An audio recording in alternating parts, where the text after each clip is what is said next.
YouTube के इस channel में सभी विद्यार्थियों का स्वागत है। आज की क्लास को शुरू कर रहे हैं। इससे पहले मैं बता दूं कि आज की क्लास मेगा छात्रवृत्ति परीक्षा 2022 था। इसके लिए आपको 100 महत्वपूर्ण प्रश्न जो कि इतिहास से प्रश्न को उठा गया है, तो ध्यान से सुनेंगे और अंत तक इस लाइव सेशन में बने रहेंगे। तो चलिए शुरू करता हूँ पहले नंबर प्रश्न से। पहला प्रश्न है, सर्वाधिक प्राचीनतम वेद कौन सा है? यानी आपसे पूछा जा रहा है कि सबसे प्राचीन वेद कौन सा है। तो पहला ऑप्शन में है सामवेद, दूसरा में है यजुर्वेद, तीसरा में है अथर्ववेद और चौथा में है ऋग्वेद। तो चलिए जल्दी से आप लोग कमेंट करेंगे, इस प्रश्न का आंसर देंगे। मैं आपको 10 सेकंड का समय दूंगा, आप लोग जल्दी से कमेंट करेंगे। तो चलिए जल्दी से फटाफट कमेंट करें। चलिए जल्दी से, कुछ व्यक्ति का कमेंट आ रहा है। मैं बता दूं कि इस प्रश्न का सही आंसर होगा ऋग्वेद, यानी सबसे प्राचीनतम वेद जो है सो ऋग्वेद है। बहुत ही अच्छा प्रश्न था। अगला प्रश्न दूसरे नंबर का प्रश्न होगा, तो ध्यान से सुनेंगे। अष्टाध्यायी की रचना किसने की? अष्टाध्यायी, ध्यान रखेंगे, अष्टाध्यायी एक पुस्तक है, उसका रचना के बारे में आपसे पूछा जा रहा है। तो पहला ऑप्शन में पाणिनि, दूसरा में पतंजलि, तीसरा में अश्वघोष और चौथा में शूद्रक। तो जल्दी से बताएं, इस प्रश्न का आंसर दें। काफ़ी अच्छा प्रश्नों का ये संग्रह है। अब अंत तक देखेंगे, लाइव देखेंगे। आपको इसमें 100 महत्वपूर्ण साइंस हिस्ट्री का प्रश्न जो कि देखने को मिलेगा, तो ध्यान से सुनेंगे। तो चलिए इस तरह से मैं बता दूं कि इस प्रश्न का सही आंसर होगा, अष्टाध्यायी का जो लेखक है वो है पाणिनि। बहुत ही अच्छा प्रश्न था, तो ध्यान रखेंगे। अगला प्रश्न होगा तीसरे नंबर का प्रश्न,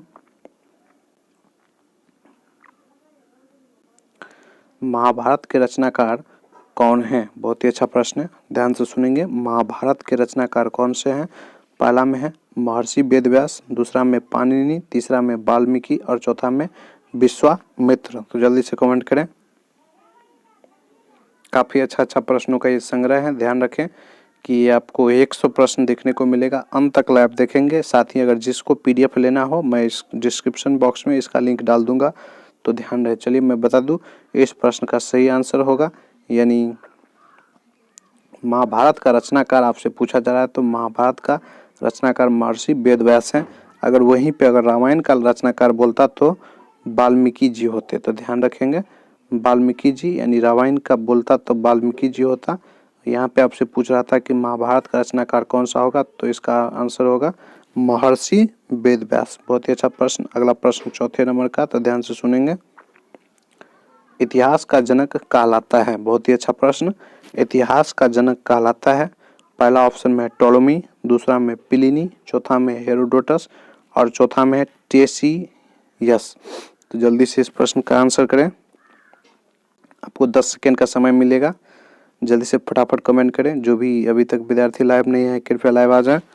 चूँकि आज की जो क्लास है उसमें आपको 100 प्रश्न देखने को मिलेगा। अंत तक देखेंगे लाइव और परखेंगे कि आपकी जो तैयारी है कितनी अच्छी है, किस तरह से आपको और तैयारी करने का ज़रूरत है, इससे आपको इस अंदाज़ा लगेगा।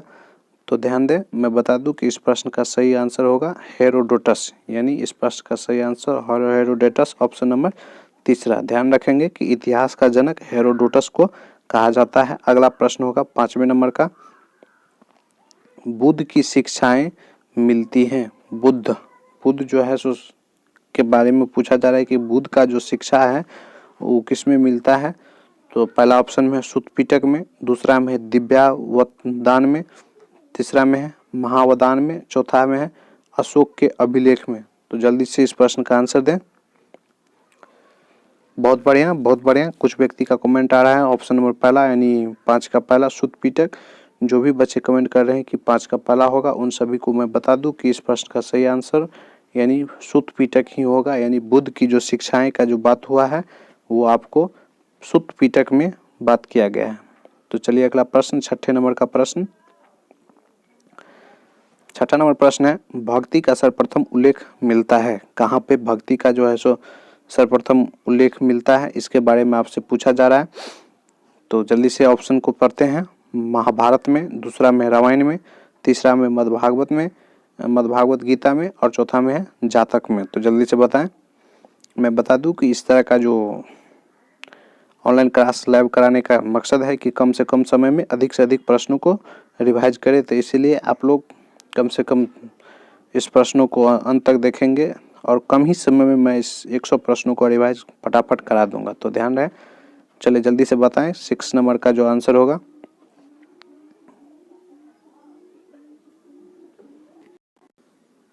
चलिए ध्यान दें, छठे प्रश्न। इन प्रश्नों का आंसर अभी तक आप लोगों ने जो भी कमेंट किए हैं अधिकतर का आंसर यानी ऑप्शन नंबर तीसरा आ रहा है, जो कि सही आंसर है। तो ध्यान रखें कि सबसे पहले जो है सो भक्ति का सर्वप्रथम उल्लेख जो है सो श्रीमद् भागवत गीता में ही किया गया है। इस तरह से छठे नंबर का ऑप्शन का जो सही आंसर होगा यानी ऑप्शन नंबर तीसरा होगा। अगला प्रश्न 7वें नंबर का प्रश्न होगा, तो ध्यान से सुनेंगे। 7वां प्रश्न में है, आर्यों के भारत आने के पूर्व यहाँ कौन सी जात, ध्यान से सुनेंगे, कौन सी आदि जाति निवास कर रही थी। बहुत ही अच्छा प्रश्न है। तो 7वां नंबर आप लोग अच्छा से देखेंगे। तो चलिए, पहला ऑप्शन में है मंगोलाइड, दूसरा में द्रविड़, तीसरा में ऑस्ट्रेलाइड, चौथा में इनमें से कोई नहीं। जल्दी से इस प्रश्न का आंसर दें। बहुत बढ़िया, जल्दी फटाफट कमेंट करें। चूंकि कम समय में अधिक से अधिक क्वेश्चन को करना रहता है, इसीलिए मैं इस तरह का जो सेट है उसको लाया हूँ लाइव क्लास के माध्यम से आप लोग के समक्ष, ताकि आप लोग का जो तैयारी है उसको आप लोग निखार सके, अच्छा कर सकें। तो चलिए मैं बता दूं कि इस प्रश्न का सही आंसर होगा यानी ऑप्शन नंबर दूसरा यानी द्रविड़। तो ध्यान रखें कि आर्यों के जो भारत आने के जो पूर्व यहाँ जो जाति थी वो द्रविड़ जाति जो है मतलब द्रविड़ प्रकार का जाति जो है सो निवास कर रही थी। अगला प्रश्न 8वें नंबर का प्रश्न होगा, तो ध्यान से सुनेंगे। करें कि मनुष्य संबंधी प्रमाण सबसे पहले भारत के किस स्थान पर मिलता है। बहुत ही अच्छा प्रश्न है। मनुष्य संबंधी प्रमाण सबसे पहले भारत के किस स्थान पर मिलता है। पहला ऑप्शन में है नीलगिरी में, दूसरा है नल्ला माला पहाड़ी में, तीसरा है शिवालिक में और चौथा में है नर्मदा घाटी में। तो जल्दी से इस प्रश्न का आंसर करें।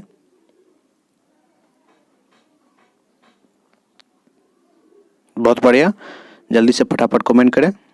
फटाफट, कम समय में इसको अधिक से अधिक क्वेश्चन को करवाना है। तो इस तरह से मैं बता दूं कि इस प्रश्न का सही आंसर होगा यानी नर्मदा घाटी में, जो कि बहुत ही अच्छा प्रश्न था। आप लोग जिनको भी याद नहीं होगा कम से कम देखते रहेंगे। देखने से, बार बार देखने से ही आपको इस तरह का प्रश्न जो है सो याद हो सकता है। तो ध्यान रखें। अगला प्रश्न 9वें नंबर का प्रश्न, मध्य पाषाणिक युग की सुंदर गुफा पेंटिंग कहाँ मिलती है। बहुत ही अच्छा प्रश्न। मध्य पाषाणिक युग की सुंदर गुफा पेंटिंग कहाँ मिलती है। पहला ऑप्शन में है अंतरजी खेरा युग का, दूसरा में भीमबेटका युग का, तीसरा में महिषदल युग का, चौथा में बारूदी युग का। तो जल्दी से इस प्रश्न का कमेंट करें।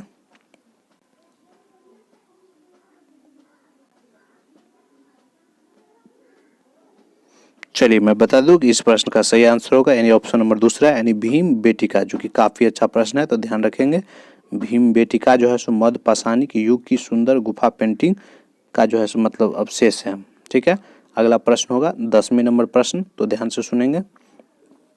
कह कि भारत में खोजा गया सबसे पहला पुराना शहर कौन था। बहुत ही अच्छा प्रश्न, ध्यान से सुनेंगे। पहला ऑप्शन में मोहनजोदड़ो, दूसरा में है हड़प्पा, तीसरा में है लोथल, चौथा में चनहुद्रो। जल्दी से फटाफट कमेंट करें।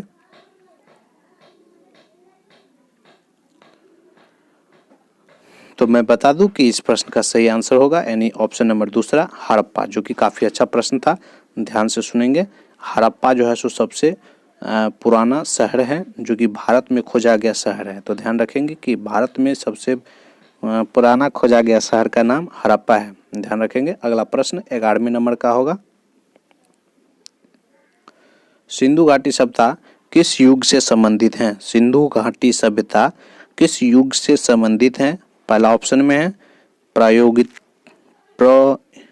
प्रागैतिहासिक युग, दूसरा में है ऐतिहासिक युग, तीसरा में है उत्तर ऐतिहासिक युग और चौथा में है आध ऐतिहासिक युग। तो जल्दी से इस प्रश्न का कमेंट करें। देखते हैं कि इन प्रश्नों का आंसर किन किन का सही आ रहा है। जल्दी से फटाफट कमेंट करें, बहुत कम समय में करेंगे। जी बिल्कुल सही जवाब। जो भी बच्चे अभी तक लाइव नहीं आए कृपया लाइव आ जाए और लाइक कर दें।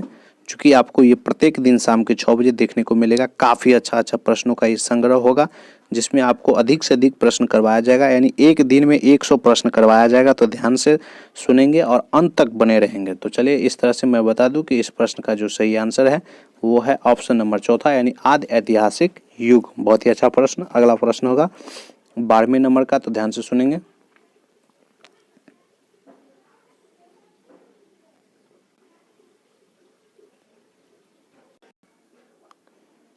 चलिए 12वां प्रश्न, दमन पहुंचने वाला पुर्तगाली नाविक कौन था? बहुत ही अच्छा प्रश्न है। दमन पहुंचने वाला पुर्तगाली नाविक कौन था? पहला ऑप्शन में है कोलंबस, दूसरा में सेंट थॉमस, तीसरा में वास्को डी गामा, चौथा में डिएगो डी मेली। जल्दी से इस प्रश्न का आंसर करें। काफ़ी अच्छा प्रश्नों का ये संग्रह आपके समक्ष प्रस्तुत किया गया है।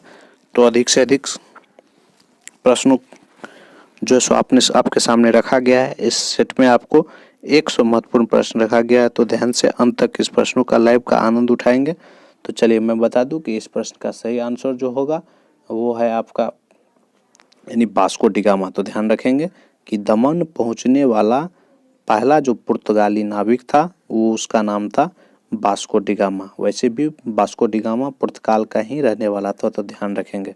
अगला प्रश्न होगा 13 नंबर का। कह रहा है कि धर्म सुधार आंदोलन किसके विरुद्ध शुरू हुआ? बहुत ही अच्छा प्रश्न। धर्म सुधार आंदोलन किसके विरुद्ध शुरू हुआ? पहला ऑप्शन में चर्च और पोप के भ्रष्टाचार के विरुद्ध, दूसरा में राजा के आतंक के विरुद्ध, तीसरा में जमींदारों का आतंक के विरुद्ध, चौथा में सैनिकों के आतंक के विरुद्ध। तो जल्दी से कमेंट करें।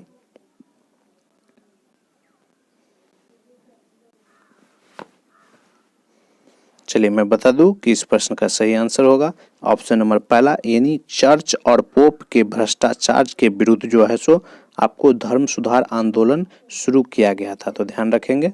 अगला प्रश्न होगा 14वें नंबर का प्रश्न, पुनर्जागरण का प्रारंभ किस देश से हुआ था? बहुत ही अच्छा प्रश्न है। पुनर्जागरण का शुरुआत किस देश में हुआ था? तो पहला ऑप्शन में इंग्लैंड, दूसरा में इटली, तीसरा में जर्मनी, चौथा में इटली और दूसरा में था आपको अमेरिका। तो जल्दी से इस प्रश्न का आंसर करें।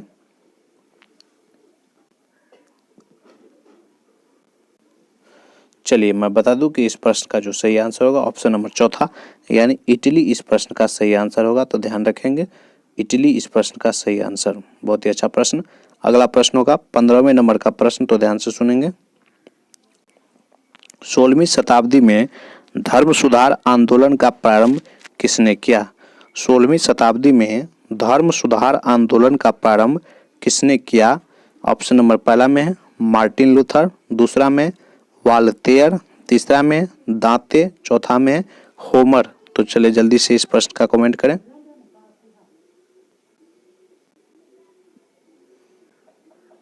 जल्दी से फटाफट कमेंट करें। जो भी आपके साथी अभी तक लाइव नहीं आ चुके हैं कृपया उस सभी को बुला लें। चूंकि लाइव का शुरुआत हो चुका है, आपको अभी तक 15 प्रश्न बता दिया गया है।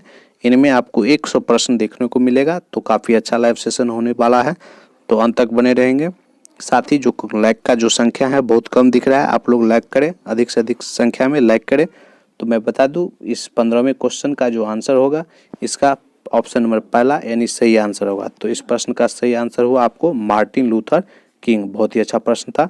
अगला प्रश्न होगा 16 नंबर का। तो ध्यान से सुनेंगे। मार्टिन लूथर कहाँ का निवासी था? ध्यान से सुनेंगे। मार्टिन लूथर कहाँ का निवासी था? पहला ऑप्शन में ब्रिटेन, दूसरा में जर्मनी, तीसरा में फ्रांस, चौथा में अमेरिका। तो जल्दी से इस प्रश्न का कमेंट करें।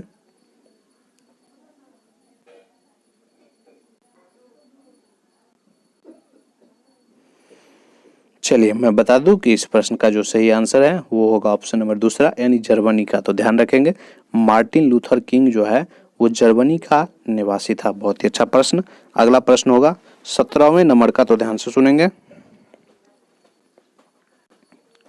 अमेरिका का स्वतंत्रता संग्राम कब से कब तक चला? बहुत ही अच्छा प्रश्न। अमेरिका का स्वतंत्रता संग्राम कब से कब तक चला? ऑप्शन नंबर पहला में है 1776 ईस्वी से 1883 ईस्वी तक, दूसरा में 1770 ईस्वी से 1880 ईस्वी तक, तीसरा में 1676 ईस्वी से 1783 ईस्वी तक और चौथा में है 1776 ईस्वी से 1783 ईस्वी तक। तो जल्दी से इस प्रश्न का कमेंट करें।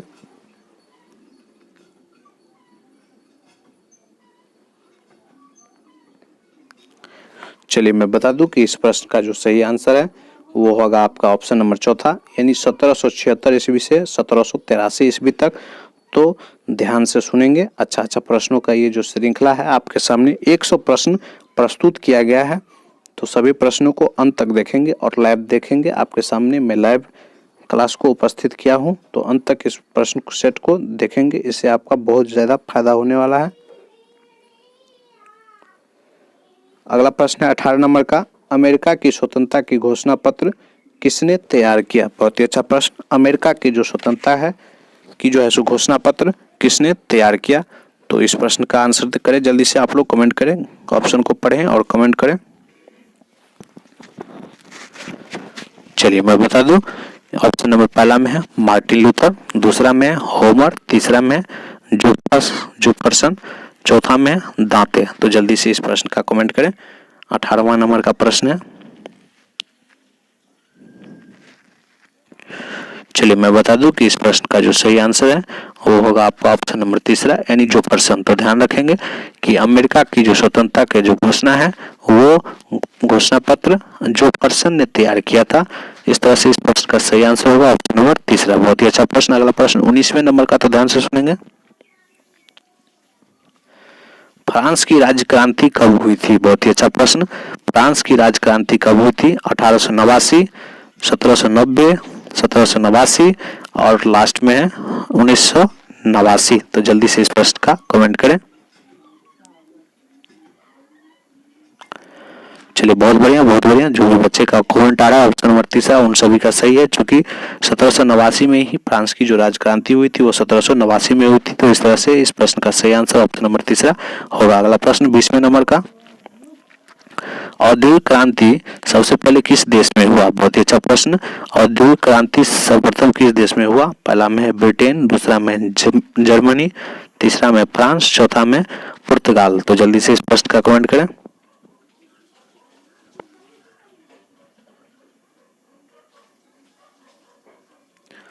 चलिए बहुत बढ़िया। मैं बता दूं कि इस प्रश्न का जो सही आंसर है वो होगा ऑप्शन नंबर पहला, यानी ब्रिटेन। तो ध्यान रखेंगे कि औद्योगिक क्रांति सबसे पहले ब्रिटेन में हुआ था। ध्यान रखेंगे, बहुत ही अच्छा प्रश्न। अगला प्रश्न 21वें नंबर का प्रश्न होगा, भौगोलिक खोजों का प्रारंभ किस देश ने किया? बहुत ही सुंदर प्रश्न। भौगोलिक खोजों का प्रारंभ किस देश ने किया? पहला ऑप्शन में है स्पेन, दूसरा में पुर्तगाल, तीसरा में हॉलैंड, चौथा में ब्रिटेन। तो जल्दी से इस प्रश्न का कमेंट करें। काफी अच्छा प्रश्नों का ये श्रृंखला है, आपको इसमें 100 प्रश्न देखने को मिलेगा। तो ध्यान रहे कि अंत तक देखेंगे लाइव सेशन को। बहुत ही अच्छा प्रश्नों का ये जो श्रृंखला चल रहा है वो आप ही के लिए, आपकी तैयारी के लिए, उसको बेहतर बनाने के लिए ये 100 प्रश्नों का श्रृंखला आपको शाम के 6 बजे देखने को मिलेगा। ये प्रत्येक दिन देखने को मिलेगा, समय से देखने को मिलेगा। तो अंत तक इस वीडियो को देखेंगे।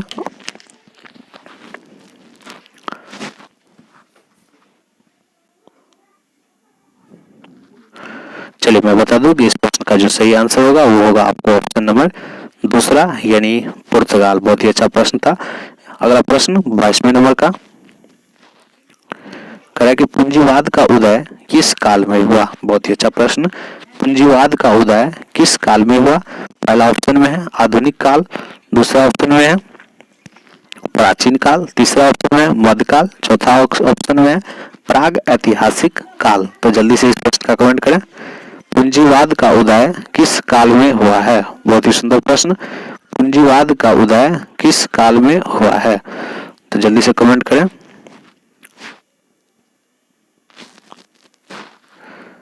चलिए मैं बता दूं कि इस प्रश्न का जो सही आंसर है वो होगा ऑप्शन नंबर तीसरा, यानी मध्यकाल। तो ध्यान रखेंगे कि पूंजीवाद का जो उदय हुआ है वो मध्यकाल में हुआ है। बहुत ही अच्छा प्रश्न। अगला प्रश्न होगा 23वें नंबर का प्रश्न। तो ध्यान से सुनेंगे, बहुत ही सुंदर प्रश्न है 23वां, यानी दीन ए इलाही धर्म किसने चलाया? बहुत ही अच्छा प्रश्न। दीन ए इलाही धर्म किसने चलाया? पहला ऑप्शन में है अकबर, दूसरा में है शेरशाह, तीसरा में है टोडरमल, चौथा में है औरंगजेब। तो जल्दी से इस प्रश्न का कमेंट करें, देखते हैं किन किन का सही आ रहा है, क्योंकि ये बहुत ही अच्छा प्रश्न है, ध्रुवीय प्रश्न है। दीन ए इलाही धर्म किसने चलाया है उसके बारे में आपसे पूछा जा रहा है, तो जल्दी से कमेंट करें। बहुत ही सुंदर जवाब। जिन जिनों का ऑप्शन नंबर ए आ रहा है उन सभी का प्रश्न सही है, यानी दीन ए इलाही जो है सो चलाया था वो अकबर के द्वारा ही चलाया गया था, जो कि काफी अच्छा प्रश्न था। तो इस प्रश्न का सही आंसर होगा ऑप्शन नंबर पहला, यानी 23 का हो गया पहला। अगला प्रश्न 24 नंबर का, तो ध्यान से सुनेंगे।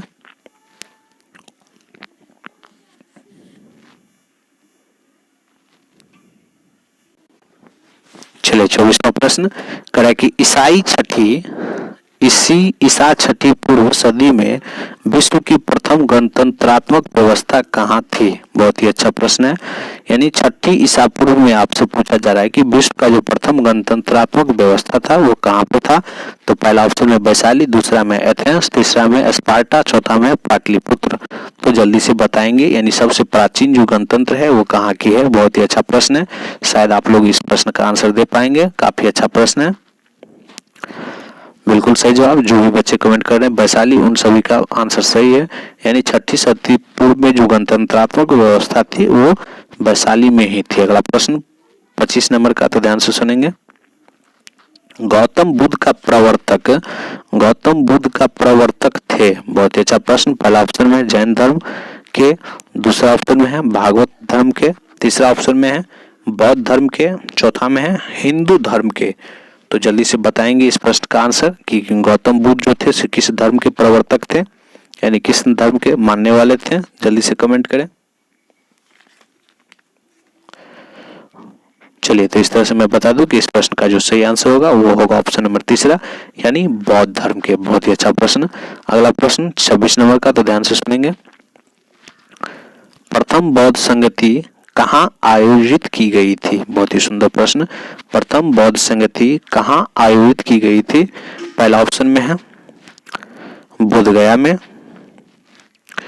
बोधगया में, दूसरा में राजगिरी में, तीसरा में पाटलिपुत्र में और चौथा में वैशाली में। जल्दी से इस प्रश्न का कमेंट करेंगे, आपको 10 सेकंड का समय दिया जा रहा है।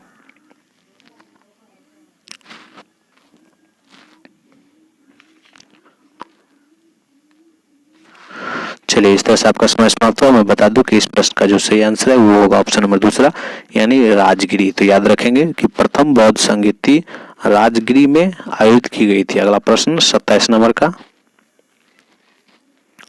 बौद्ध साहित्य लिखा गया है, यानी किस भाषा में लिखा गया है उसके बारे में आपसे पूछा जा रहा है। बौद्ध साहित्य किस भाषा में लिखा गया है। पहला ऑप्शन में है प्राकृत में, दूसरा में है पाली में, तीसरा में संस्कृत में, चौथा में है तमिल में। तो जल्दी से इस प्रश्न का कमेंट करें।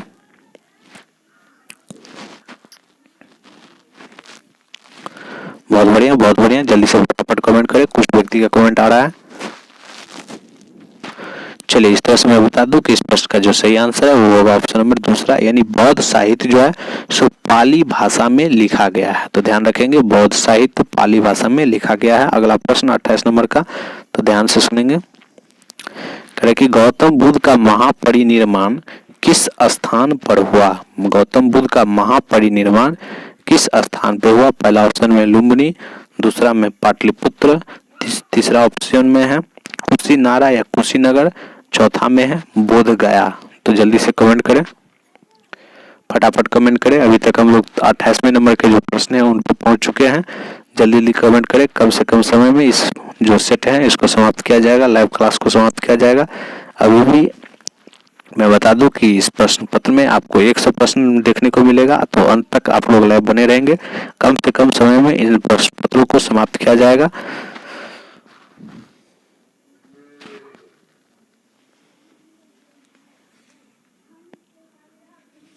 चलिए, मैं बता दूं कि इस प्रश्न का जो सही आंसर होगा यानी ऑप्शन नंबर तीसरा होगा। तो ध्यान रखेंगे कि ऑप्शन नंबर तीसरा इस प्रश्न का सही आंसर, यानी कुशीनगर बोलिए या कुशीनारा बोलिए, तो वहीं पे गौतम बुद्ध का महापरिनिर्वाण हुआ था, कुशीनारा में हुआ था। बहुत ही अच्छा प्रश्न। अगला प्रश्न 29 नंबर का होगा, तो ध्यान से सुनेंगे। गौतम बुद्ध के पुत्र का नाम क्या था। बहुत ही अच्छा प्रश्न। गौतम बुद्ध के पुत्र के नाम क्या था। पहला ऑप्शन में है शुद्धोधन, दूसरा ऑप्शन में है राहुल, तीसरा ऑप्शन में है पुष्पकर्णी और चौथा ऑप्शन में है इनमें से कोई नहीं। जल्दी से कमेंट करें, फटाफट कमेंट करें। पहला ऑप्शन में शुद्धोधन, दूसरा ऑप्शन में राहुल, तीसरा में पुष्पकर्णी, चौथा में इनमें से कोई नहीं।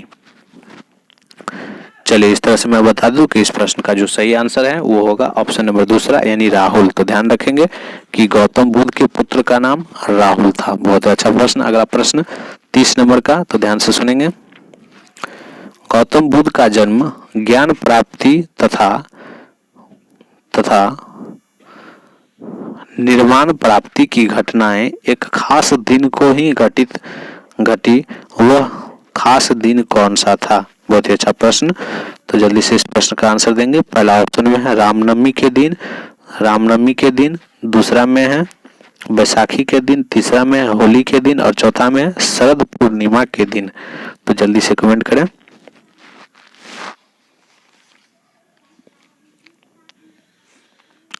तो याद रहे कि आपका जो इस प्रश्न का सही आंसर होगा ऑप्शन नंबर चौथा यानी शरद पूर्णिमा के दिन। अगला प्रश्न होगा 31 नंबर का प्रश्न, तो ध्यान से सुनेंगे।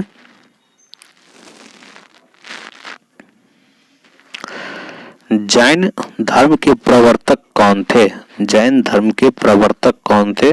ऑप्शन नंबर पहला में है अरिस्टोनेमी, दूसरा में है ऋषभदेव, तीसरा में है वर्धमान महावीर, चौथा में है पारसनाथ। जल्दी से फटाफट कमेंट करें। सभी भी प्रश्न है, एक पे एक अच्छा प्रश्न है। अंत तक लाइव बने रहेंगे। काफी ज्यादा मेहनत करने के बाद ये सब प्रश्न पत्र जो है सो तैयार होता है, इसीलिए अंत तक इस लाइव क्लास को, सेशन को उठा के आपको जो समक्ष लाया है, तो आप अंत तक देखेंगे और लाभ उठाएंगे। मेरा एक ही उम्मीद है कि सभी विद्यार्थी जो भी लाइव के सेशन देख रहे हैं सभी विद्यार्थी पास हो, इसीलिए ये सब किया जा रहा है। आपकी जो तैयारी है उसको बेहतर बनाने के लिए किया जा रहा है। तो ध्यान रहे, मैं बता दूं कि इस प्रश्न का जो सही आंसर होगा यानी 31 का जो है सो दूसरा होगा यानी ऋषभदेव। तो ध्यान रखें, जैन धर्म का जो प्रवर्तक है वो ऋषभदेव है। तो इस तरह से इस प्रश्न का जो सही आंसर होगा ऑप्शन नंबर दूसरा होगा। अगला प्रश्न 32 नंबर का, तो ध्यान से सुनेंगे। वर्धमान महावीर का जन्म कहाँ हुआ था? ध्यान से सुनेंगे। वर्धमान महावीर का जन्म कहाँ हुआ था? ऑप्शन नंबर पहला में पाटलिपुत्र, दूसरा में मगध, तीसरा में वैशाली, चौथा में कौशाम्बी। जल्दी से कमेंट करें।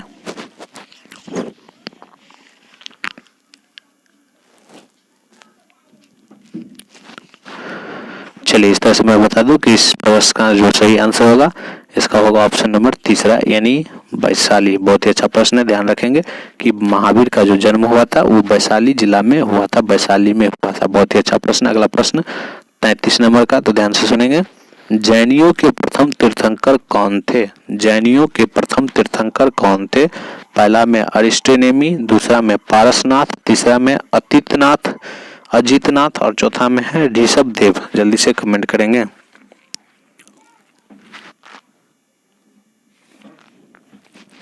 जल्दी से फटाफट कमेंट करें।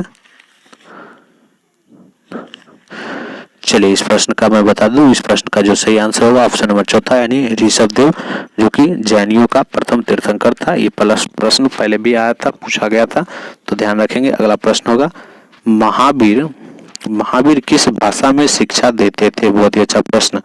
महावीर किस भाषा में शिक्षा देते थे? पहला में मगधी, दूसरा में प्राकृतिक, तीसरा में शून्य, चौथा में है अपभ्रंश। तो जल्दी से इस प्रश्न का आंसर दें। जल्दी से फटाफट कमेंट करें।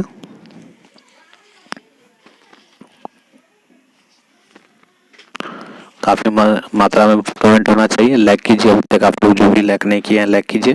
मैं बता दूं कि इस प्रश्न का जो सही आंसर होगा ऑप्शन नंबर दूसरा यानी प्राकृतिक। तो ध्यान रखेंगे कि महावीर जो थे वो प्राकृतिक भाषा में शिक्षा देते थे। अगला प्रश्न 35 नंबर का होगा, तो ध्यान से सुनेंगे। चलिए 35वां प्रश्न कह कि 1739 ईस्वी में भारत पर किसने आक्रमण किया? बहुत ही अच्छा प्रश्न। पहला ऑप्शन में है अहमद शाह ने, दूसरा में है नादिर शाह, तीसरा में मोहम्मद गजनी, चौथा में मोहम्मद गौरी। तो जल्दी से इस प्रश्न का कमेंट करें।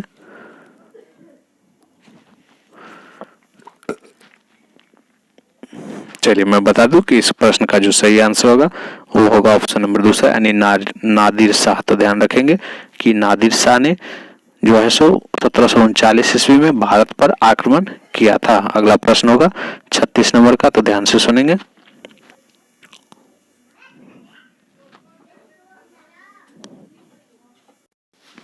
चलिए 36वां प्रश्न की ओर। इसमें दिया है औरंगजेब के समय में बंगाल का दीवान कौन था। बहुत ही अच्छा प्रश्न है 36 नंबर का। औरंगजेब के समय बंगाल का दीवान कौन था। तो ऑप्शन नंबर पहला में है अलवर्दी खां, दूसरा में है मुर्शिद कुली खां, तीसरा में फर्रुख सियर खां, चौथा में बहादुर शाह। तो जल्दी से इस प्रश्न का कमेंट करें। काफी अच्छा प्रश्न आपको देखने को मिलेगा। 100 प्रश्न जो कि सभी प्रश्न अपने आप में महत्वपूर्ण प्रश्न है, उसको अलग अलग से उसको इकट्ठा किया गया है। तो ध्यान रखें कि कौन ऐसा प्रश्न होगा जो आपके किस्मत को खोल सकते हैं, इसलिए अंत तक देखेंगे। ये कहा नहीं जा सकता है कि कौन सा प्रश्न पूछेगा और कौन सा प्रश्न नहीं पूछ सकता है, इसीलिए आप लोग प्रत्येक दिन लाइव 6 बजे चलता है, उसमें आकर के अपने के जो नॉलेज है उसको बढ़ाएं। तो 36 नंबर का ऑप्शन इसका जो सही आंसर होगा, इस तरह से आपका ऑप्शन नंबर दूसरा सही आंसर होगा यानी मुर्शिद कुली खां। तो ध्यान रखेंगे कि औरंगजेब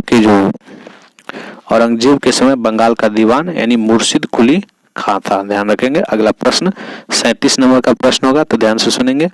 अलवर्दी खां बंगाल का नवाब कब बना। अलवर्दी खां बंगाल का नवाब कब बना।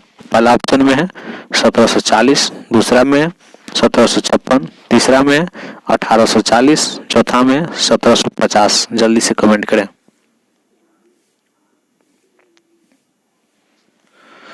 चलिए इस तरह से आपका समय समाप्त हुआ और मैं बता दूं कि इस प्रश्न का जो सही आंसर है वो होगा 1740। तो ध्यान रखेंगे कि अलवर्दी खां बंगाल का नवाब 1740 ईस्वी में बना। अगला प्रश्न 38 नंबर का प्रश्न, तो ध्यान से सुनेंगे। अंग्रेजों को बंगाल में व्यापार करने का जो अनुमति है कब मिली। बहुत ही अच्छा प्रश्न। तो पहला ऑप्शन में है 1630 ईस्वी में, दूसरा में 1740 ईस्वी में, तीसरा में 1650 ईस्वी में, चौथा में 1674 ईस्वी में। तो जल्दी से इस प्रश्न का कमेंट करें।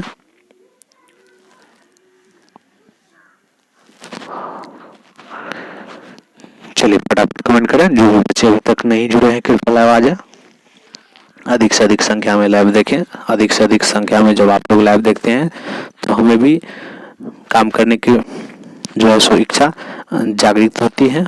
मन होता है कि आप लोग के जो मेहनत है उसको अंत तक कराएं, आप लोग के साथ अंत तक दें। तो चलिए इस तरह से मैं बता दूं कि इस प्रश्न का जो सही आंसर होगा वो होगा ऑप्शन नंबर तीसरा यानी 1650। बहुत ही अच्छा प्रश्न था। 1650 अंग्रेजों का बंगाल में व्यापार करने का जो अनुमति था वो 1650 में मिला। अगला प्रश्न 39 नंबर का, तो ध्यान से सुनेंगे। सिराज उदौला बंगाल का नवाब कब बना। बहुत ही अच्छा प्रश्न। चलिए पहला ऑप्शन में दिया है 1750 में, दूसरा में 1650 में, तीसरा में 1740 में और चौथा में 1756 ईस्वी में। जल्दी से इस प्रश्न का कमेंट करें। जल्दी से कमेंट करेंगे। मैं बता दूं कि इस प्रश्न का जो सही आंसर है वो होगा आपको ऑप्शन नंबर चौथा यानी 1756 ईस्वी में। तो ध्यान रखेंगे कि सिराज उदौला बंगाल का नवाब 1756 ईस्वी में बना। अगला प्रश्न 40 नंबर का प्रश्न, तो ध्यान रखेंगे। 1757 ईस्वी में कौन सी लड़ाई लड़ी गई थी। ध्यान से सुनेंगे। 1757 ईस्वी में कौन सी लड़ाई लड़ी गई थी। पहला ऑप्शन में है बक्सर का लड़ाई, दूसरा में है प्लासी की लड़ाई, तीसरा में पानीपत की लड़ाई, चौथा में खानवा की लड़ाई। तो जल्दी से इस प्रश्न का कमेंट करें। मैं बता दूं कि इस प्रश्न का जो सही आंसर है वो है ऑप्शन नंबर दूसरा यानी प्लासी की लड़ाई। बहुत अच्छा प्रश्न था। अगला प्रश्न 41 नंबर का, तो ध्यान से सुनेंगे। प्लासी की लड़ाई में कौन विजयी हुआ यानी किसका विजय हुआ। पहला ऑप्शन में रॉबर्ट क्लाइव, दूसरा में है सिराजुद्दौला, तीसरा में अलवर्दी खां और चौथा में मुर्शिद कुली खां। तो जल्दी से इस प्रश्न का आंसर दें।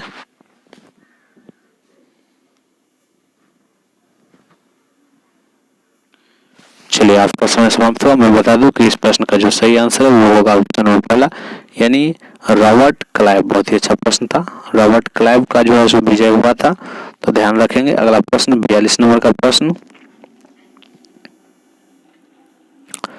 सिराज उदौला के बाद बंगाल का नवाब किसे बनाया गया? काफी अच्छा प्रश्न। पहला ऑप्शन में है मीर कासिम को, दूसरा में है मीर मोहम्मद को, तीसरा में मीर जाफर को, चौथा में किसी को भी नहीं। तो जल्दी से कमेंट करें।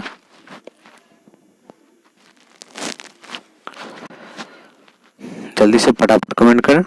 मैं बता दूं कि इस प्रश्न का जो सही आंसर होगा वो होगा ऑप्शन नंबर तीसरा, यानी मीर जाफर को। बहुत ही अच्छा प्रश्न। अगला प्रश्न 43 नंबर का, चलिए बंगाल में द्वैध शासन का प्रारंभ किसने किया? बंगाल में द्वैध शासन का प्रारंभ किसने किया? पहला ऑप्शन में हेस्टिंग्स, दूसरा में कॉर्नवालिस, तीसरा में सिराज, चौथा में है रॉबर्ट क्लाइव। तो जल्दी से इस प्रश्न का कमेंट करें।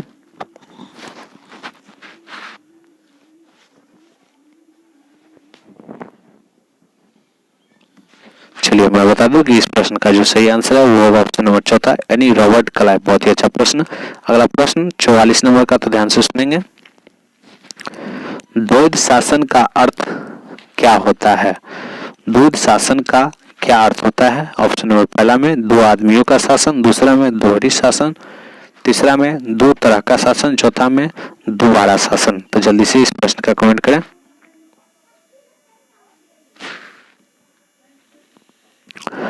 चलिए मैं बता दूं कि इस प्रश्न का जो सही आंसर है वो होगा ऑप्शन नंबर दूसरा, यानी दोहरा शासन। बहुत ही अच्छा प्रश्न। अगला प्रश्न 45 नंबर का प्रश्न है, तो जल्दी से कमेंट करें। बक्सर की लड़ाई कब हुई? ये प्रश्न को तो आप लोग देखते देखते आंसर कर देंगे। बक्सर का लड़ाई कब हुई थी? जल्दी से करें कमेंट। पहला ऑप्शन में 1757 में, दूसरा में 1756 में, तीसरा में 1764 में, चौथा में 1864 में। जल्दी से कमेंट करें।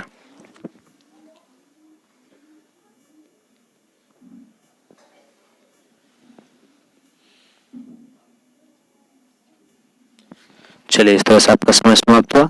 मैं बता दूं कि इस प्रश्न का जो सही आंसर है वो है ऑप्शन नंबर तीसरा, यानी 1764 ईस्वी। बहुत ही अच्छा प्रश्न। अगला प्रश्न करें कि 1770 ईस्वी में बंगाल में कौन सी घटना घटित हुई थी? पहला ऑप्शन में भयंकर अकाल पड़ा था, दूसरा में भयंकर लड़ाई हुई थी, तीसरा में भयंकर भूकंप आया था, चौथा में बाढ़ आया था। तो जल्दी से कमेंट करें।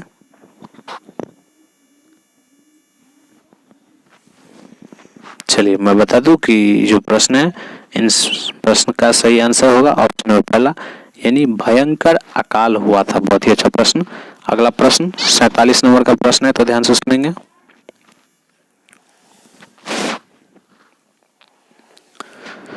सत्रह सौ 95 ईस्वी में मराठों ने किस पर आक्रमण किया था? बहुत ही अच्छा प्रश्न। 1795 ईस्वी में मराठों ने किस पर आक्रमण किया था? पहला ऑप्शन में निजाम पर, दूसरा में मुगलों पर, तीसरा में अंग्रेजों पर, चौथा में फ्रांसीसियों पर। तो जल्दी से इस प्रश्न का कमेंट करें। चलिए मैं बता दूं कि इस प्रश्न का सही आंसर होगा ऑप्शन नंबर पहला, यानी निजाम पर। बहुत ही अच्छा प्रश्न। अगला प्रश्न होगा 48 नंबर से, तो ध्यान रखें।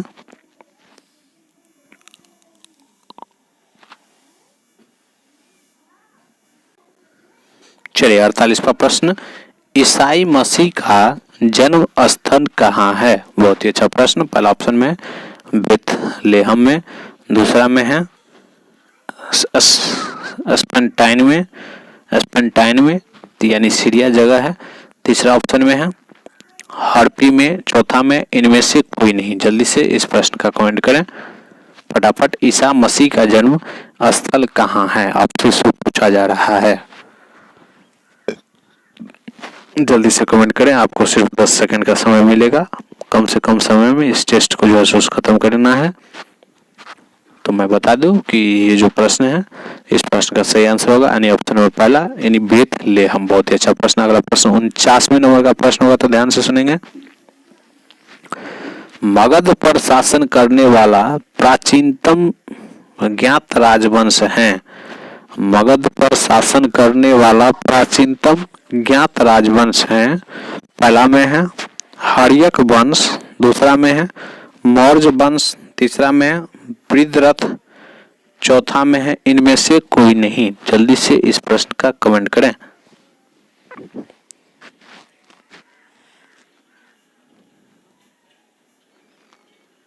चलिए मैं बता दूं कि इस प्रश्न का जो सही आंसर है वो होगा ऑप्शन नंबर तीसरा, यानी वृद्धरथ। बहुत ही अच्छा प्रश्न। अगला प्रश्न 50वें नंबर का होगा, तो ध्यान से सुनेंगे। बिंबिसार के समय मगध की राजधानी थी। बहुत ही अच्छा प्रश्न, यानी कहाँ थी इसके बारे में पूछ रहा है कि बिंबिसार के समय मगध का राजधानी कहाँ थी। ऑप्शन नंबर पहला में तक्षशिला, दूसरा में है पाटलिपुत्र, तीसरा में है राजगिरी, चौथा में है नालंदा। तो जल्दी से कमेंट करें।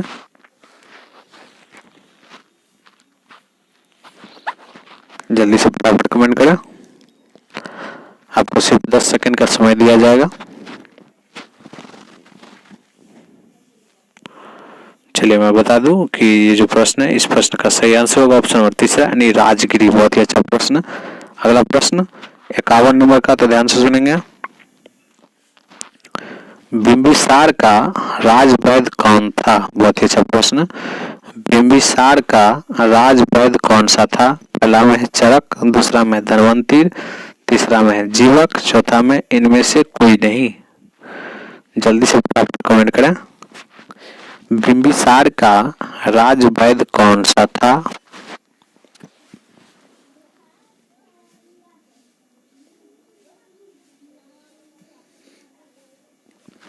चलिए अब आपका समय समाप्त हुआ। मैं बता दूं कि ये जो प्रश्न है, इस प्रश्न का सही आंसर होगा ऑप्शन नंबर तीसरा, यानी जीवक। बहुत ही अच्छा प्रश्न। अगला प्रश्न 52 नंबर का, तो ध्यान से सुनेंगे। किस मगध शासक ने रथ मूसल और महाशिला कंटक नामक नवीनतम हथियार का प्रयोग युद्ध में किया। बहुत ही अच्छा प्रश्न है।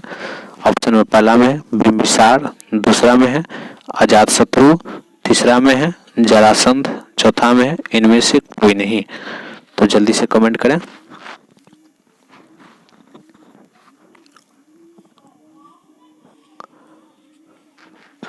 चलिए मैं बता दूं कि इस प्रश्न का जो सही आंसर है, इस प्रश्न का सही आंसर होगा ऑप्शन नंबर दूसरा, यानी अजातशत्रु। तो ध्यान रखेंगे, अजातशत्रु ने ही रथ मूसल और महाशिला कंटक नामक नवीनतम हथियार का जो है प्रयोग युद्ध में किया था। अगला प्रश्न 53 नंबर का। किस मगध शासक ने अपनी राजधानी राजगिरी से स्थानांतरित कर पाटलिपुत्र में स्थापित की थी। बहुत ही अच्छा प्रश्न।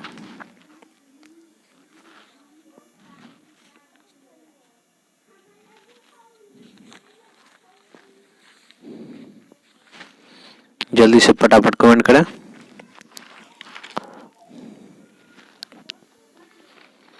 चलिए अब मैं बता दूं, आपका समय समाप्त हुआ और इस प्रश्न का जो सही आंसर होगा वो होगा ऑप्शन नंबर तीसरा, यानी उदयन। बहुत ही अच्छा प्रश्न। अगला प्रश्न 54 नंबर का, तो ध्यान से सुनेंगे। कराकी सिकंदर के हमले के समय उत्तर भारत पर निम्नलिखित राजवंशों में से किस एक का शासन था। बहुत ही अच्छा प्रश्न। पहला ऑप्शन में है नंद वंश का, दूसरा में मौर्य वंश का, तीसरा में शुंग वंश का, चौथा में कण्व वंश का। तो जल्दी से फटाफट आंसर करें।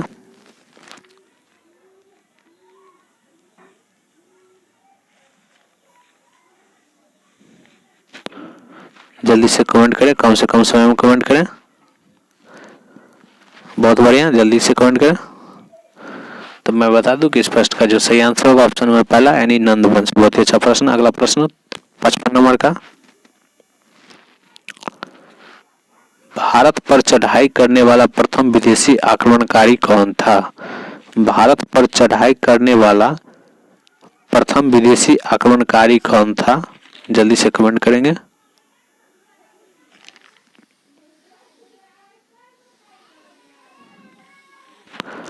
पहला ऑप्शन में है मध्य एशिया के शक, दूसरा में यूनानी आक्रमणकारी सिकंदर, तीसरा में फारस का साइरस, चौथा में इनमें से कोई नहीं। जल्दी से कमेंट करें।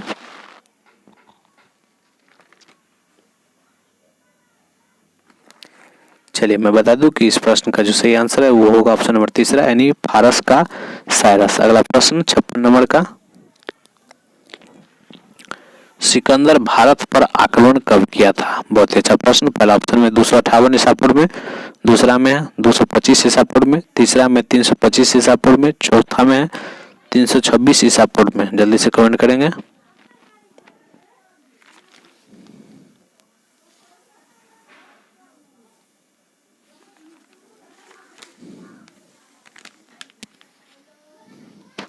चलिए मैं बता दूं कि आपका समय समाप्त हुआ और इस प्रश्न का सही आंसर होगा ऑप्शन नंबर चौथा, यानी 326 ईसा पूर्व में सिकंदर भारत पर जो है सो आक्रमण किया था। अगला प्रश्न 57 नंबर का, तो ध्यान से सुनेंगे। सिकंदर की सेना ने किस नदी को पार करने एवं आगे बढ़ने से इनकार कर दिया? सिकंदर की सेना ने किस नदी को पार करने पर एवं आगे बढ़ने से इनकार कर दिया? जल्दी से कमेंट करेंगे।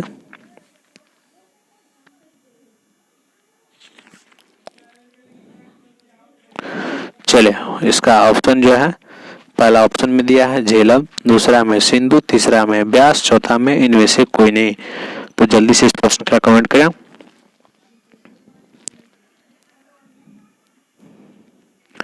चलिए मैं बता दूं कि इस प्रश्न का सही आंसर होगा ऑप्शन नंबर तीसरा, यानी ब्यास। बहुत ही अच्छा प्रश्न। अगला प्रश्न होगा 58 नंबर से, तो ध्यान से सुनेंगे। अलीगढ़ मुस्लिम विश्वविद्यालय का स्थापना किसने की? बहुत ही अच्छा प्रश्न। अलीगढ़ मुस्लिम विश्वविद्यालय का स्थापना किसने की? पहला ऑप्शन में सर सैयद अहमद खान, दूसरा में मोहम्मद इकबाल, तीसरा में मोहम्मद अली, चौथा में इनमें से कोई नहीं। तो जल्दी से इस प्रश्न का आंसर करें।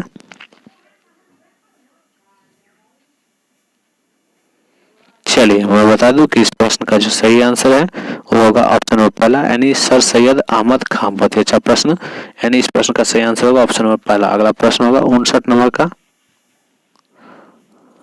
मुंडा विद्रोह का नेता कौन था? बहुत ही अच्छा प्रश्न। मुंडा विद्रोह का नेता कौन था? पहला ऑप्शन में है बिरसा, दूसरा में कानू, तीसरा में तिलक मांझी, चौथा में सिंधु। जल्दी से इस प्रश्न का कमेंट करें। बिल्कुल सभी सही जवाब जो भी विद्यार्थी कमेंट कर रहे हैं, पहला ऑप्शन उन सभी का आंसर सही है, चूंकि इस प्रश्न का सही आंसर होगा ऑप्शन नंबर पहला, यानी बिरसा। तो ध्यान रखेंगे कि बिरसा मुंडा ही मुंडा विद्रोह का नेता था। अगला प्रश्न 60 नंबर का। बहावी आंदोलन का संबंध था? पहला ऑप्शन में सैयद अहमद खान द्वारा चलाए गए धार्मिक आंदोलन, दूसरा में सैयद अहमद बरेलवी द्वारा चलाया गया धर्म सुधार आंदोलन, तीसरा में अली बंधुओं द्वारा ब्रिटेन के विरुद्ध में चलाया गया राजनीतिक आंदोलन, चौथा में उपयुक्त में से कोई नहीं। तो जल्दी से इस प्रश्न का कमेंट करें।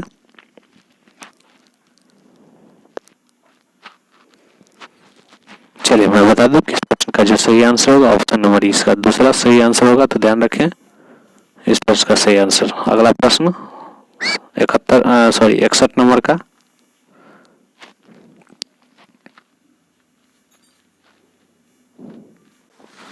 चलिए कूका आंदोलन का नेतृत्व किसने किया?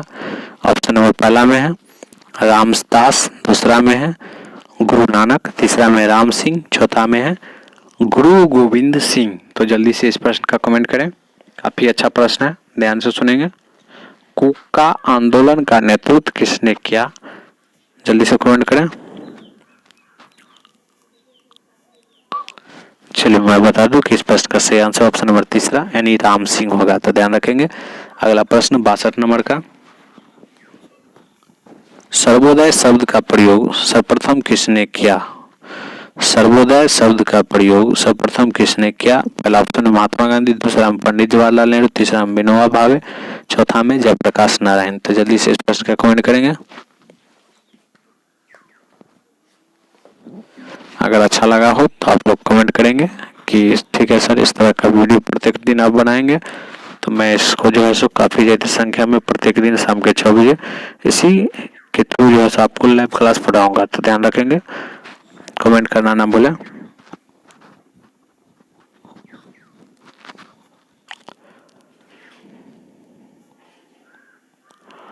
चलिए बहुत बढ़िया, जो भी बच्चे का कमेंट आ रहा है ऑप्शन नंबर पहला उन सभी का सही है, यानी इस प्रश्न का सही आंसर ऑप्शन नंबर पहला, यानी महात्मा गांधी। बहुत अच्छा प्रश्न। अगला प्रश्न 63 नंबर का। तो ध्यान रखेंगे पूना समझौता का उद्देश्य क्या था?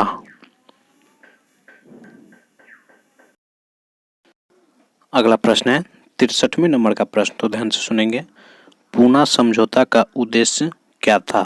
ऑप्शन नंबर पहला में हिंदू मुस्लिम एकता, दूसरा में है दलित वर्ग को प्रतिनिधित्व देना, 3 में है राजाओं का विशेषाधिकार, 4 में है द्वैध शासन पर विचार। जल्दी से इस प्रश्न का कमेंट करेंगे। 63 नंबर का प्रश्न है जो कि काफी अच्छा प्रश्न है, जल्दी से फटाफट कमेंट करेंगे।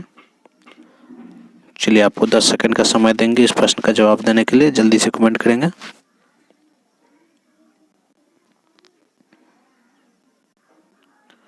चलिए इस तरह से आपका समय समाप्त हुआ। अब मैं बता दूं कि इस प्रश्न का आंसर ऑप्शन नंबर दूसरा यानी दलित वर्ग को प्रतिनिधित्व देना। बहुत ही अच्छा प्रश्न। अगला प्रश्न होगा 64वें नंबर का प्रश्न, तो ध्यान से सुनेंगे।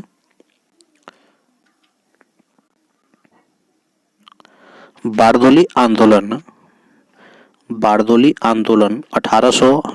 1928 का नेतृत्व किया। ऑप्शन नंबर पहला में सरदार पटेल, दूसरा में महात्मा गांधी, तीसरा में विठल भाई जी पटेल, चौथा में महादेव देसाई।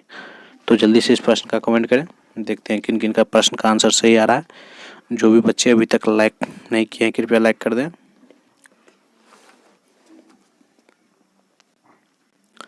बहुत ही अच्छा प्रश्न है। बारदोली आंदोलन का नेतृत्व किसने किया? चलिए अब मैं बता दूं कि इस प्रश्न का जो सही आंसर होगा वो है आपका ऑप्शन नंबर पहला यानी सरदार वल्लभ भाई पटेल। तो ध्यान रखेंगे सरदार वल्लभ भाई पटेल ने ही बारदोली आंदोलन का नेतृत्व किया था। बहुत ही अच्छा प्रश्न। अगला प्रश्न है 61 नंबर का संथाल विद्रोह का नेतृत्व किसने किया? बहुत ही अच्छा प्रश्न। 65 नंबर का प्रश्न है जो कि काफी अच्छा प्रश्न है, तो ध्यान से सुनेंगे। संथाल विद्रोह का नेतृत्व किसने किया? ऑप्शन नंबर पहला में है सिंधु कान्हू, दूसरा में है भैरव चांद, तीसरा में ए और दो दोनों, और चौथा में इनमें से कोई नहीं। तो जल्दी से कमेंट करें, फटाफट कमेंट करें, कम समय में कमेंट करें। तो इस तरह से मैं बता दूं कि ये जो प्रश्न है इसका सही आंसर होगा ऑप्शन नंबर पहला यानी सिंधु कान्हू। बहुत ही अच्छा प्रश्न। अगला प्रश्न 66 नंबर का होगा, तो ध्यान से सुने।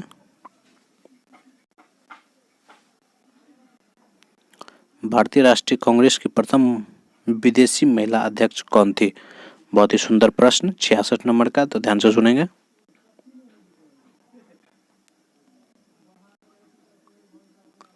भारतीय राष्ट्रीय कांग्रेस का प्रथम विदेशी महिला अध्यक्ष कौन है या कौन थी?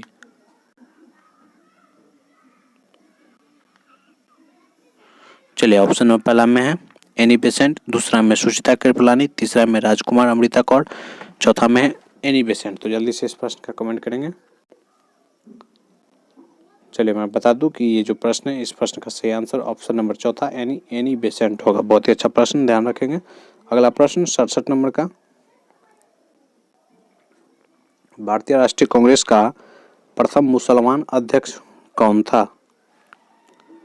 देखिए पहला ऑप्शन में है मोहम्मद अली जिन्ना, दूसरा में है बदरुद्दीन तैयब, तीसरा में है सर सैयद अहमद खान, चौथा में अब्दुल कलाम आज़ाद।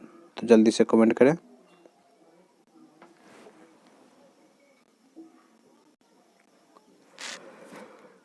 जल्दी जल्दी कमेंट करें, आपको 10 सेकंड का समय मिलेगा।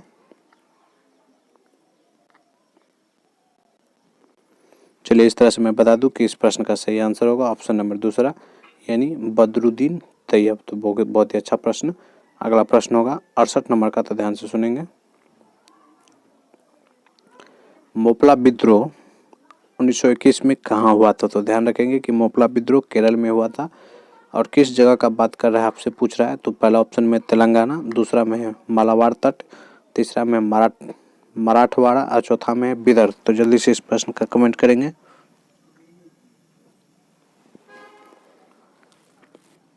फटाफट कमेंट करें। जो भी बच्चे लाइव देख रहे हैं सभी लाइक करें, शेयर करें और कम से कम समय में क्वेश्चन का कमेंट करें। तो चलिए इस तरह से मैं बता दूं कि इस प्रश्न का सही आंसर ऑप्शन नंबर दूसरा यानी मालाबार तट होगा। बहुत ही अच्छा प्रश्न। अगला प्रश्न, किसने घोषणा की थी कि स्वराज मेरा जन्मसिद्ध अधिकार है? पहला ऑप्शन में है गोपाल कृष्ण गोखले, दूसरा में है महात्मा गांधी, तीसरा में बाल गंगाधर तिलक, चौथा में इनमें से कोई नहीं। जल्दी से बताएंगे। चलिए मैं बता दूं, जल्दी से कमेंट कर, फटाफट कमेंट करें, 10 सेकंड का समय आपको मिलेगा।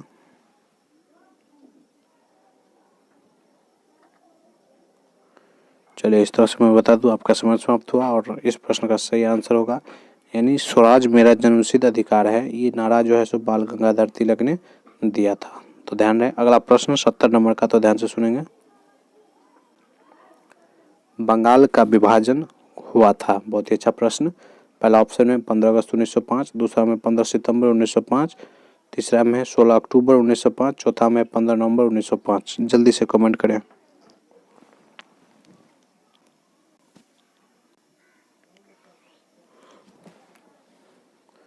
चलिए फटाफट कमेंट करें, जल्दी से कम समय में कमेंट करें।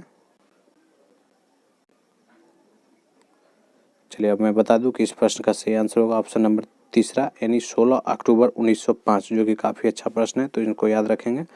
अगला प्रश्न 71 नंबर का, तो ध्यान से सुनेंगे। गद्दार पार्टी का स्थापना हुई थी, गद्दार पार्टी का स्थापना कितने ईस्वी में हुई थी, ये पूछा जा रहा है आपसे। तो पहला ऑप्शन में है 1913 ईस्वी में, दूसरा में 1907 में, तीसरा में 1917 में और चौथा में 1920 में। तो जल्दी से कमेंट करें।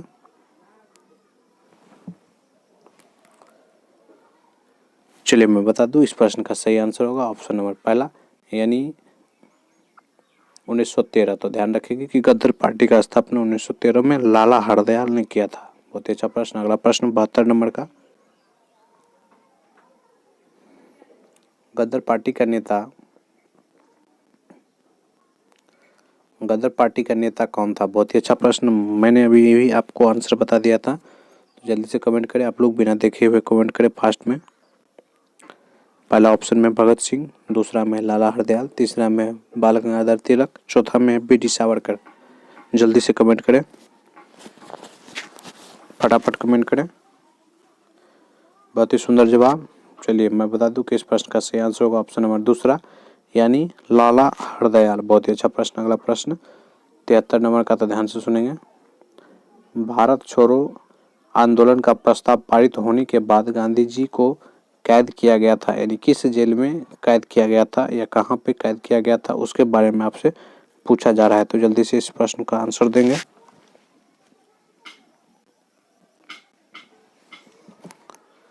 पहला ऑप्शन में है यरबदा जेल में, दूसरा में नैनी जेल में, तीसरा में अहमदनगर के किले में, चौथा ऑप्शन है आगा खां पैलेस में। तो जल्दी से इस प्रश्न का कमेंट करें।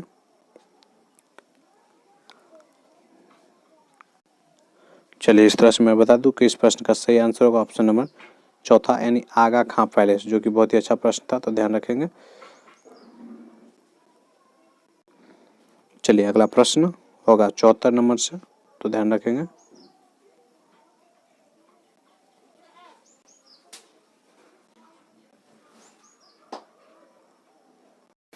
चलिए तो ध्यान दीजिए 74 नंबर का प्रश्न।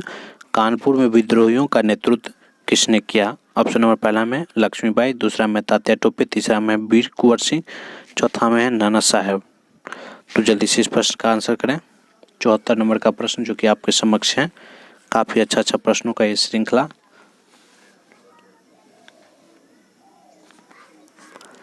चलिए मैं बता दूं कि इस प्रश्न का जो सही आंसर है वो होगा ऑप्शन नंबर आपको चौथा। तो ध्यान रखेंगे कि कानपुर में जो है सो विद्रोहियों का नेतृत्व किया था नाना साहेब ने। तो ध्यान रखेंगे। अगला प्रश्न है 75 नंबर का।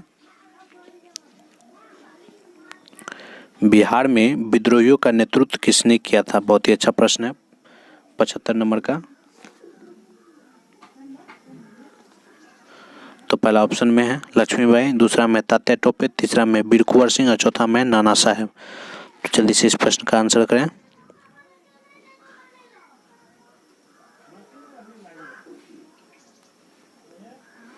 चलिए मैं बता दूं कि इस प्रश्न का सही आंसर होगा ऑप्शन नंबर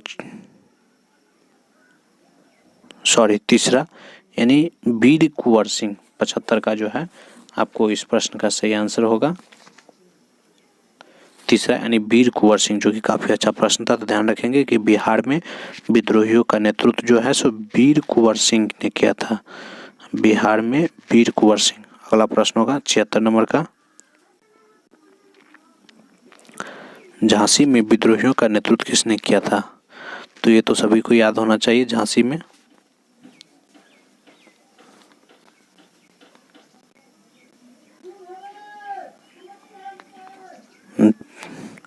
पहला ऑप्शन में है लक्ष्मीबाई, दूसरा में तात्या टोपे, तीसरा में वीर कुंवर सिंह, चौथा में नाना साहब। तो जल्दी से इस प्रश्न का कमेंट करें।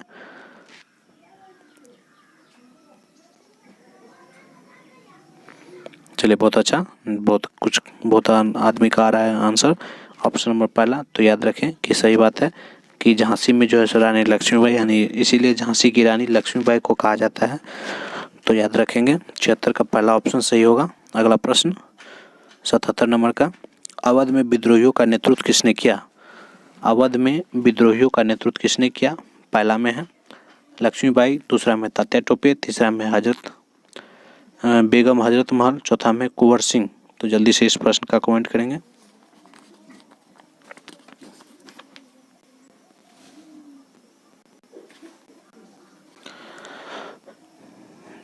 चलिए, इस तरह से आपका समझ प्राप्त हो। मैं बता दूं कि इस प्रश्न का सही आंसर ऑप्शन नंबर तीसरा यानी बेगम हजरत महल होगा। अगला प्रश्न 78 नंबर का, 1857 ईस्वी में विद्रोह के विफल होने का कारण सर्वप्रथम क्या था? तो ध्यान से सुने। पहला ऑप्शन में है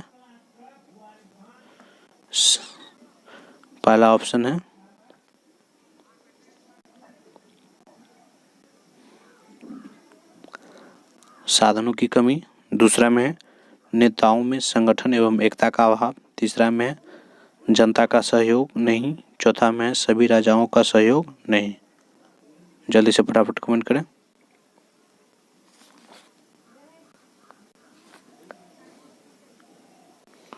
चलिए, इस तरह से मैं बता दूं कि इस प्रश्न का जो सही आंसर है वो होगा ऑप्शन नंबर दूसरा यानी नेताओं में संगठन और एकता का अभाव। उसी के कारण जो है 1857 ईस्वी का विद्रोह विफल हो गया। अगला प्रश्न 79, 1857 ईस्वी का विद्रोह किस प्रकार का था? पहला में है सामंती विद्रोह, दूसरा में राजाओं का विद्रोह, तीसरा में सामूहिक विद्रोह, चौथा में है धार्मिक विद्रोह। तो जल्दी से प्रश्न का कमेंट करें।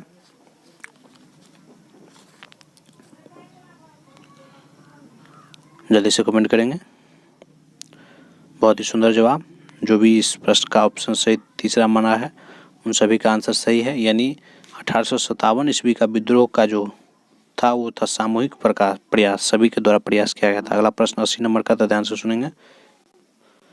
विद्रोह के बाद विद्रोही कैसा व्यवस्था चाहते थे? बहुत ही सुंदर प्रश्न।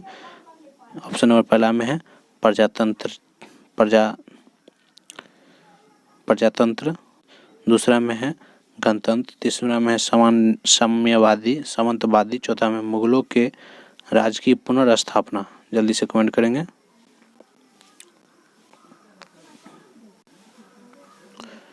चलिए, फटाफट कमेंट करें, कम समय में कमेंट करें।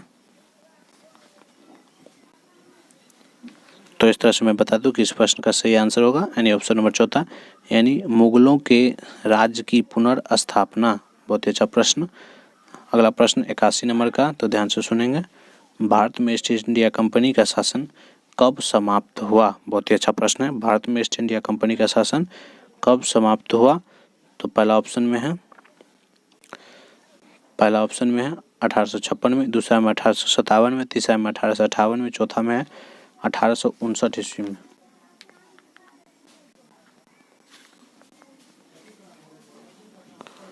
चलिए, जल्दी से कमेंट करें। मैं बता दूं कि इस प्रश्न का सही आंसर होगा ऑप्शन नंबर तीसरा यानी 1858। बहुत ही अच्छा प्रश्न। अगला प्रश्न होगा 82 नंबर का, तो ध्यान से सुनेंगे।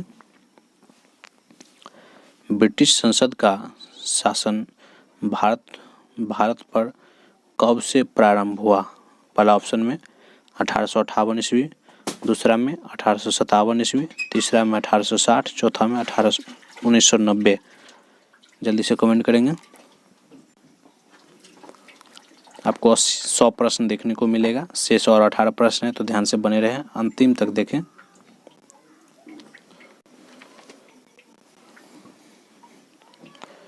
चलिए, इस ऑप्शन मैं बता दूं कि इस प्रश्न का जो सही आंसर है वो होगा ऑप्शन नंबर पहला यानी 1858। तो ध्यान रखेंगे।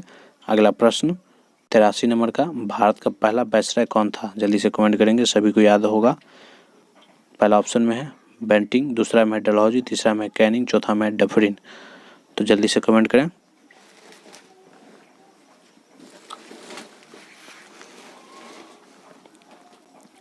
चलिए मैं बता दूं कि इस प्रश्न का जो सही आंसर है वो होगा ऑप्शन नंबर तीसरा, एनी कैनिंग। बहुत ही अच्छा प्रश्न। अगला प्रश्न, भारतीय सिविल सर्विस अधिनियम कब बनाया गया?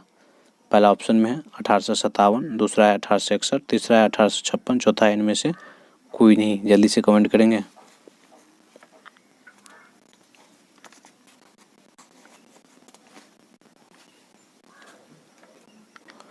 चलिए अब मैं बता दूं कि आपका समय समाप्त हुआ और इस तरह से इस प्रश्न का जो सही आंसर है ऑप्शन नंबर दूसरा, यानी 1861 ईस्वी में भारतीय सिविल सर्विस अधिनियम बनाया गया। अगला प्रश्न 85 नंबर का, तो ध्यान से सुनेंगे। भारत में रेल सेवा का प्रारंभ कितना में हुआ था? अगला प्रश्न है, भारत में रेल सेवा का प्रारंभ कब हुआ था? 1753, 1857, 1900, 1853। जल्दी से कमेंट करेंगे। जल्दी से फटाफट कमेंट करें। चलिए मैं बता दूं कि इस प्रश्न का जो सही आंसर है वो होगा ऑप्शन नंबर चौथा, यानी 1853। बहुत ही अच्छा प्रश्न। अगला प्रश्न 86 नंबर का, तो ध्यान से सुनेंगे। सती प्रथा को किसने समाप्त किया? पहला ऑप्शन में है विलियम बेंटिंग, दूसरा में डलहौजी, तीसरा में कैनिंग, चौथा में डफरिन। तो जल्दी से कमेंट करें। चलिए मैं बता दूं कि इस प्रश्न का सही आंसर होगा ऑप्शन नंबर पहला, यानी विलियम बेंटिंग। बहुत ही अच्छा प्रश्न। अगला प्रश्न, दास प्रथा का अंत कब हुआ? दास प्रथा का अंत कब हुआ? पहला ऑप्शन में 1863, दूसरा में 1889, तीसरा में 1843, चौथा में 1789। जल्दी से कमेंट करेंगे। दास प्रथा का अंत कब हुआ?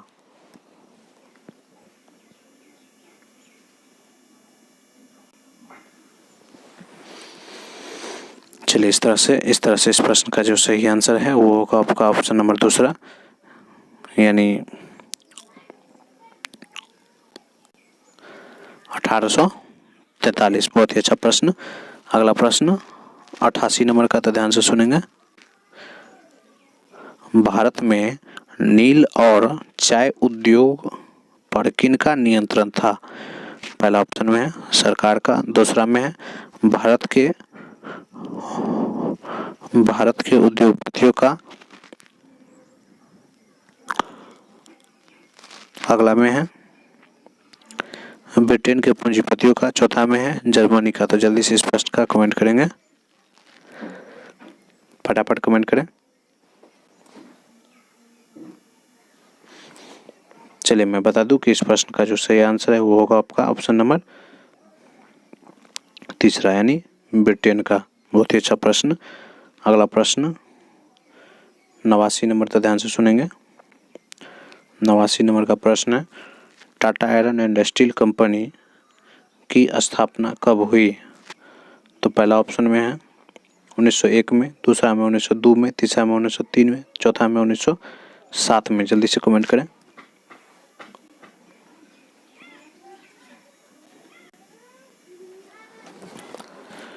चलिए इस तरह से आपका समय समाप्त हुआ। मैं बता दूं कि इस प्रश्न का जो सही आंसर है वो होगा ऑप्शन नंबर चौथा, यानी 1907 ईस्वी में। अगला प्रश्न 90 नंबर का, तो ध्यान से सुनेंगे।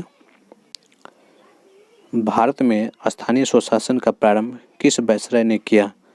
ध्यान से सुनेंगे। भारत में स्थानीय स्वशासन का प्रारंभ किस वायसराय ने किया? पहला में है रिपन, दूसरा में है डलहौजी, तीसरा में है कैनिंग, चौथा में कर्जन। जल्दी से कमेंट करेंगे। फास्ट में कमेंट करेंगे, फास्ट में, काफ़ी फास्ट। फटाफट कमेंट करें।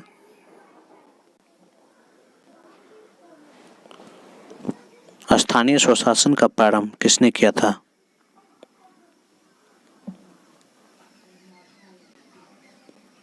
चलिए मैं बता दूं कि इस प्रश्न का जो सही आंसर है वो है इसका ऑप्शन नंबर पहला, यानी लॉर्ड रिपन। बहुत ही अच्छा प्रश्न। अगला प्रश्न 91 नंबर का, तो ध्यान से सुनेंगे।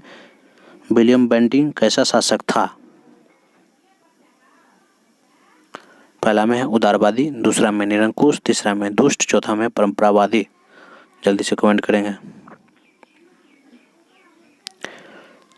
फटाफट कमेंट करें, फटाफट कमेंट करें। चलिए मैं बता दूं कि इस प्रश्न का जो सही आंसर है वो होगा आपका ऑप्शन नंबर पहला, यानी उदारवादी। बहुत अच्छा। अगला प्रश्न, सुएज नहर के बन जाने से क्या हुआ? पहला ऑप्शन में है ब्रिटेन और अमेरिका निकट आ गया, दूसरा में ब्रिटेन से भारत दूर घट गई, तीसरा में इंग्लैंड और फ्रांसीसी निकट आ गया, चौथा में भारत ऑस्ट्रेलिया निकट आ गया। तो जल्दी से कमेंट करेंगे। चलिए मैं बता दूं कि इस प्रश्न का सही आंसर होगा यानी ऑप्शन नंबर दूसरा। तो ध्यान रखेंगे। अगला प्रश्न, किसान भूमि में सुधार क्यों नहीं कर सकता है? पहला ऑप्शन में है पूंजी की कमी, किसान मूर्ख थे, किसान बेकार थे, किसानों की इच्छा नहीं थी। जल्दी से कमेंट करें।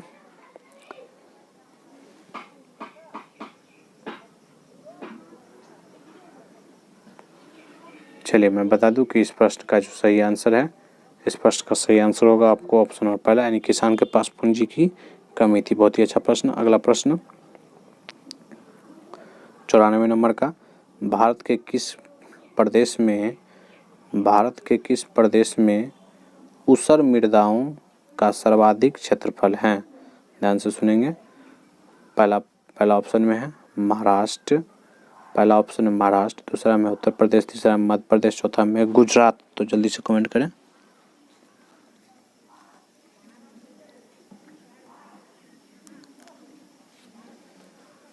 फटाफट कमेंट करें, फटाफट कमेंट करें। भारत में किस प्रदेश में ऊसर मृदाओं का क्षेत्रफल सबसे अधिक है? पहला ऑप्शन में महाराष्ट्र, दूसरा में उत्तर प्रदेश, तीसरा में मध्य प्रदेश, चौथा में है गुजरात। तो जल्दी से कमेंट करेंगे।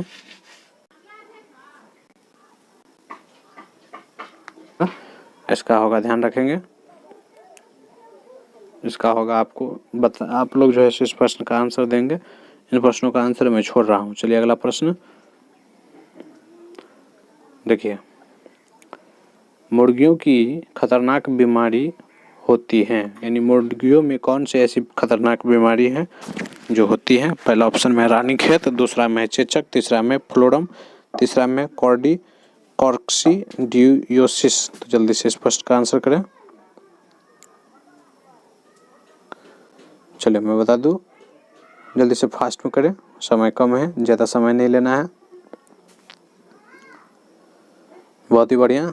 इस प्रश्न का सही आंसर होगा ऑप्शन में पहला, यानी रानीखेत। अगला प्रश्न, नीली क्रांति किससे संबंधित है? पहला ऑप्शन में खनिज तेल से, दूसरा में खाद्यान्न उद्यान से, तीसरा में झींगा उत्पादन से, चौथा में मत्स्य उत्पादन से। तो जल्दी से इस प्रश्न का कमेंट करें। काफ़ी अच्छा प्रश्नों का ये संग्रह आपको देखने को मिल रहा है, अंत तक देखेंगे। चलिए मैं बता दूं कि इस प्रश्न का जो सही आंसर होगा यानी ऑप्शन नंबर चौथा, यानी मत्स्य उत्पादन। तो ध्यान रखेंगे, नीली क्रांति जो है सो मत्स्य उत्पादन से संबंधित है। अगला प्रश्न, शंख किससे बनता है? पहला में सीपी से, दूसरा में पिंकटेडा से, तीसरा में टर्बोनेला से, चौथा में घोंघा से। तो जल्दी से इस प्रश्न का आंसर करें। कल भी इस प्रश्न को मैंने बताया था लाइव क्लास के माध्यम से, तो आप लोग इस प्रश्न का भी कमेंट कर सकते हैं। जल्दी से फटाफट कमेंट करें।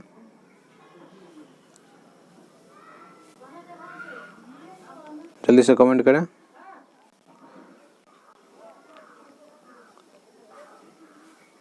शंख किससे बनता है? जल्दी से कमेंट करें, मैं आपको समय देता हूं।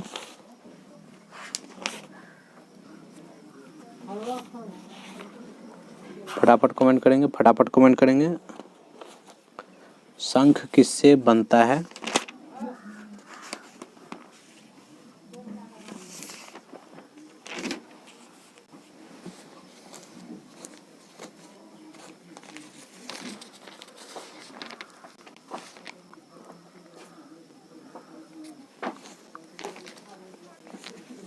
जल्दी से करें।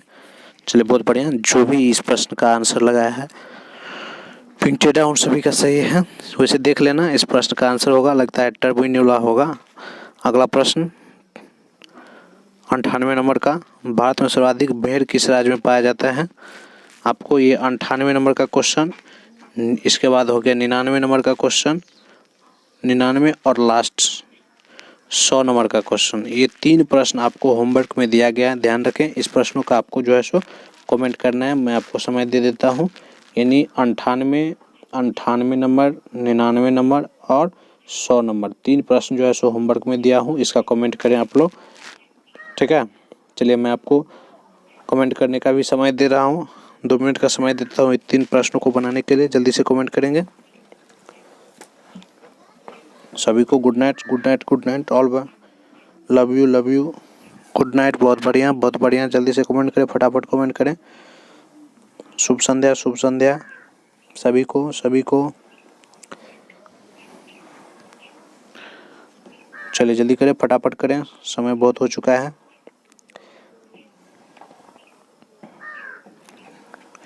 अब इसी के साथ हम लोग अगले दिन प्रत्येक दिन शाम को 6 बजे मिलेंगे इसी लाइव क्लास में। Good night, bye bye, see you, take care, all the best.